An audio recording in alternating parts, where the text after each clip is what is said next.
We're told that masculinity is a social concept, that there's absolutely no reason why a man or woman should behave any particular way. We're told that if a man opens a door for a woman, or offers to buy her a meal, or brings her flowers, we're told that this is all utterly fabricated nonsense, that there's no reason whatsoever that a man or woman should do anything in particular, that it's all a social convention. Now, the underlying premise here is that human action has absolutely no basis in fact. And this is utterly false. But before we get into that, if you want to see more content like this, consider subscribing. I hope you get something out of the video.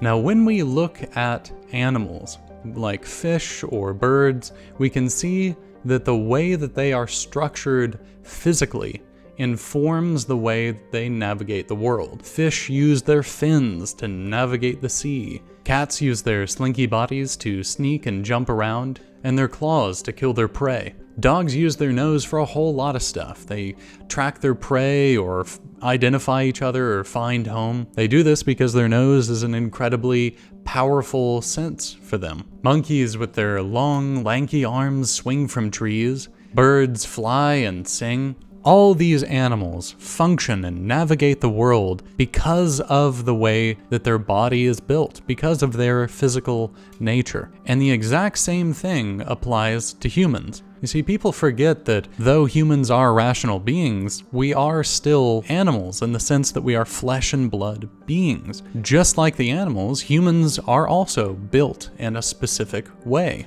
We have a certain amount of legs and a certain amount of arms and eyes and ears and a nose that all work in a specific way. And our physical nature works to inform how we navigate the world. And a huge part of what it means to be a human being is to be either a man or a woman. There are very clear physical distinctions between men and women, and those differences have an impact on how we navigate the world. And those physical differences when it comes to men are, generally speaking, bigger, taller, stronger. It's said that on average, men have twice the upper body strength than women do. Our metabolisms function differently. Men's brains are wired to be focused on problem solving. Men are built to act, to go out into the world and be productive. We are built for productivity. And when it comes to sex, physically speaking, he is the initiator, the penetrator. It doesn't happen unless he wants it. He needs to be into it. And I think crucially to mention in addition to all this is just the fact that sex plays a big part in life. I mean, it's all around us, not just with humans, but with all throughout nature. The trees pollinating, the flowers blooming, all the animals with their different mating rituals. Humans are natural beings, and we are just as much a part of nature as anything else. And we shouldn't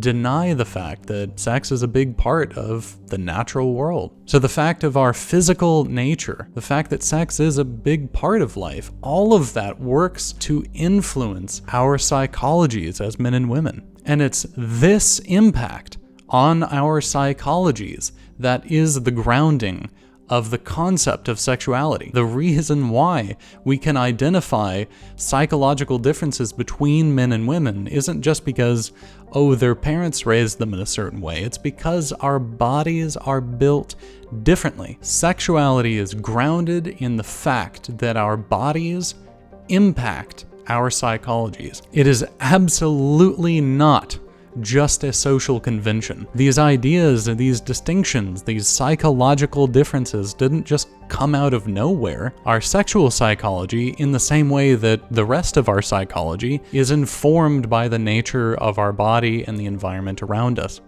Given the context that a man's body informs his sexual psychology, that resulting sexual psychology would be masculinity. And I would say the essence would be efficaciousness, which would be the will to get things done, the will to go forth into the world, the will to do, to get things done, to initiate, to create, to live. Now, with all of this in mind, we can see why men would be predisposed to initiate romantic action by being the one to ask the woman out, being the one to pick her up and take her to dinner, or initiate sex, because he's built to take action, he's built to initiate. That psychology is informed from his body's nature. Now, in today's culture, we are not taught this at all. In fact, we're taught the polar opposite. We're told that this connection doesn't exist. People can acknowledge that, sure, men and women are physically different, and they can acknowledge that, sure, we have a psychology, but they can't